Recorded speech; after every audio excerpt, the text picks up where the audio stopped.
Yeah. Oh. Hi, welcome to Art Escape Paint Your Own Pottery in Laconia, New Hampshire. We're here today to teach you how to do two really cool techniques. The first one is the paper technique, and along the way we're going to show you the paper towel technique. I have a few examples here. This is a butterfly, and here are a couple birds. My father actually made that, and it was one of his first projects, so anybody can do this. I have found a really cool snowflake book, and out of that book we photocopied the page and we've cut out a snowflake, so that's what we're going to use for the project. The first thing you want to do for the paper technique is you want to get a light base coat on the project, and how I'm going to do that for this is I'm going to use a sponge, and we're just going to sponge wherever the snowflake's going to be.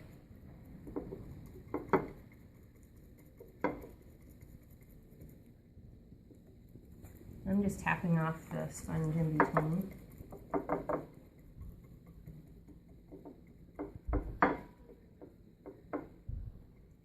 And we're using Mako Orange Appeal. This is glaze that goes in a kiln, so it's going to need to get fired after we're done.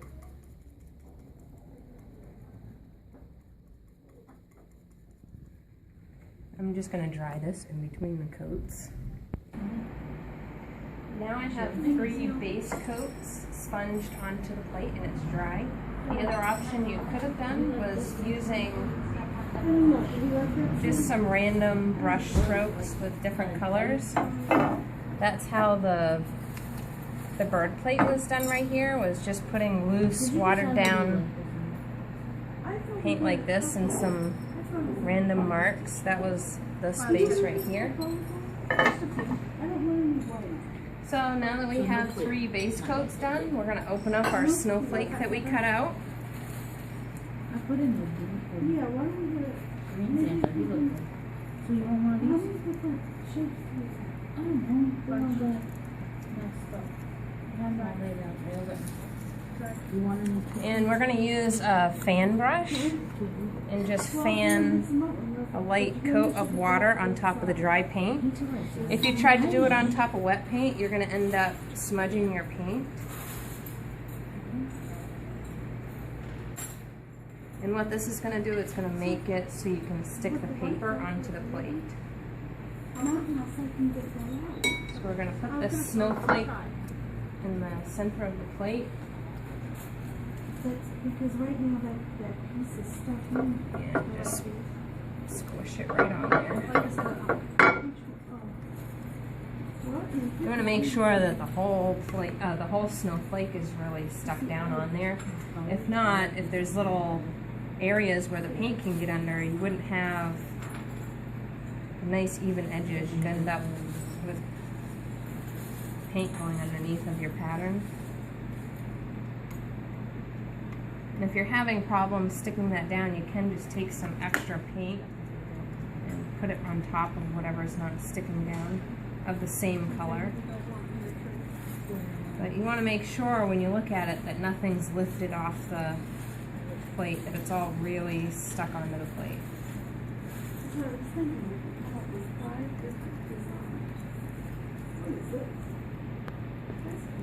I know. It's so cool. Yeah. And all of its prongs are for us.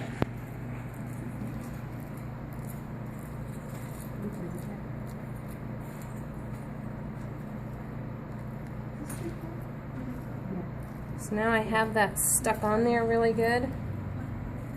I'm going to take my fan brush, and we're using black paint, and I'm going to do a couple layers on top of the design.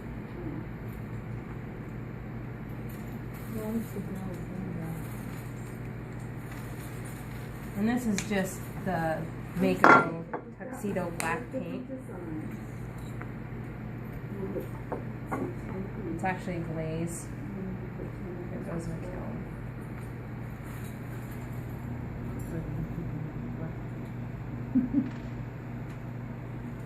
Yeah, it looks like it's going to be one of those raspberry things. Yeah. Oh, that doesn't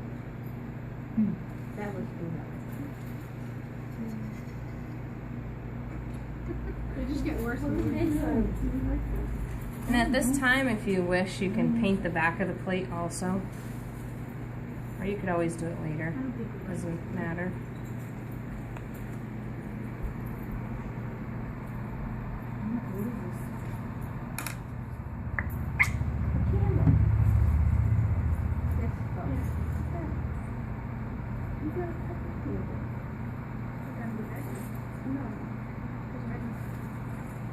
I'm going to now dry this off and do a second coat.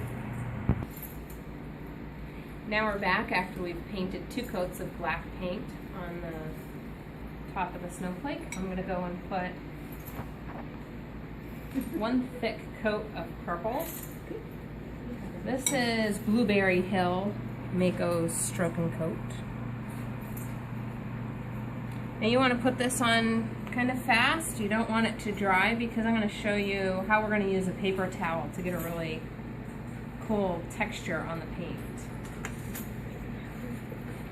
So pretty much you're just going to slop it right on there.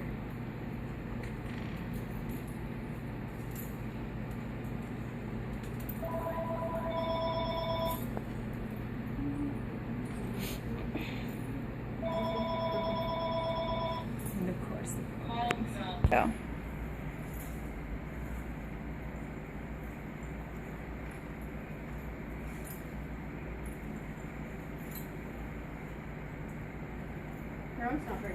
So now that we have a coat of purple on top, we're going to just take a regular paper towel, crinkle it up.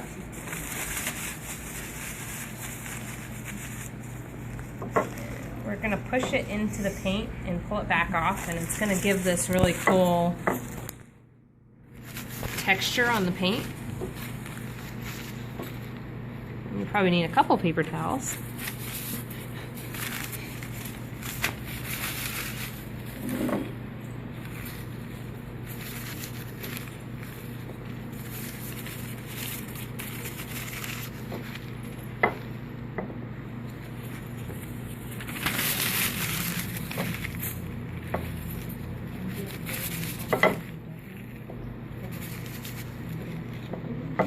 You're not going to want to take off too much because it would just turn back into black. But we're finished with that part. Now I'm going to go dry it.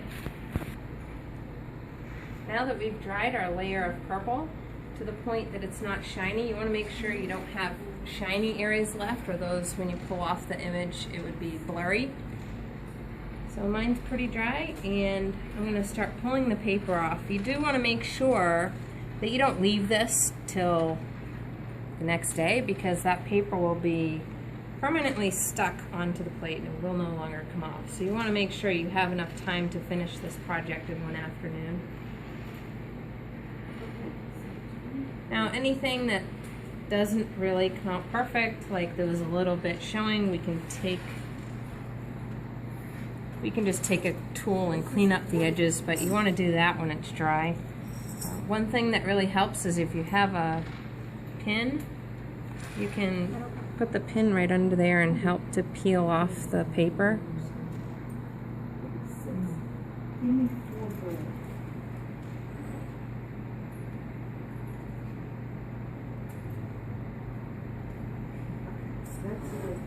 And you can do this technique with any clip art image that you can find online. So if you wanted to have a football helmet, you can find a football helmet, cut it out of paper, and do the same thing. It really helps with somebody that is not very artistically inclined. It's a very easy technique to do. I do this with even the younger kids in my after-school programs or the summer camp.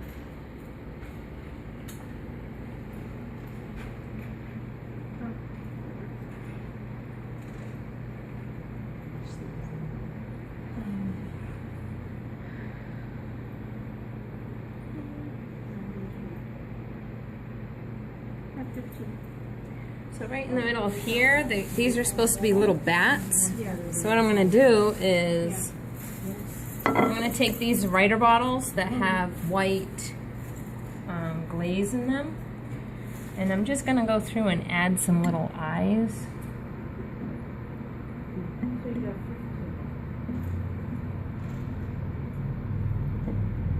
white, and then we'll go through and put little black dots on top after. What happens if you make stone? You get one.